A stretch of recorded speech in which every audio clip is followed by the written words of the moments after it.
நாடாளுமன்ற குளிர்கால கூட்டத்தொடரை வருகிற 24ஆம் தேதி தொடங்க நடுவண் அரசு திட்டமிட்டுள்ளதாக தகவல்.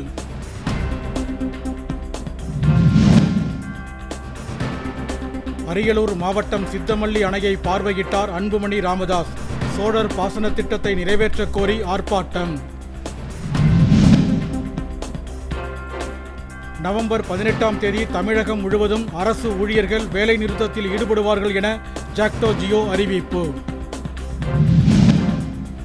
ஆந்திராவில் கூட்ட நெரிசலில் சிக்கி 12 பேர் பலியானதற்கு பிரதமர் மோடி இரங்கல். உயிரிழந்தோர் குடும்பங்களுக்கு தலா 2 லட்சம் ரூபாய் இழப்பீடு அறிவிப்பு.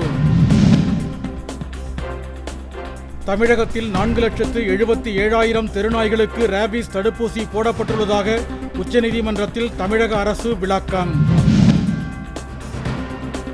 பள்ளிக்கரணை சதுப்புநில பகுதிகளில் அதிகாரிகளின் தவறான அனுமதியால் ஆக்கிரமிப்பு செய்யப்பட்ட பகுதிகளை மீட்க மருத்துவர் ராமதாஸ் வலியுறுத்தல்.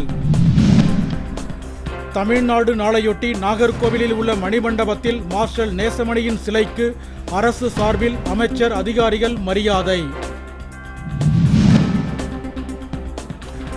கிறிஸ்துமஸ் விழாவையொட்டி கோவையில் சுவையப்பம் தயாரிக்கும் பணி தொடக்கம்.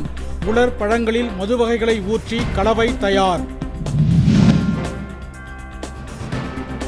காவிரி பாசன மாவட்டங்களில் மழை குறைந்ததால் மேட்டூர் அணையிலிருந்து 12 நாட்களுக்கு பிறகு பாசனத்திற்காக தண்ணீர் திறப்பு.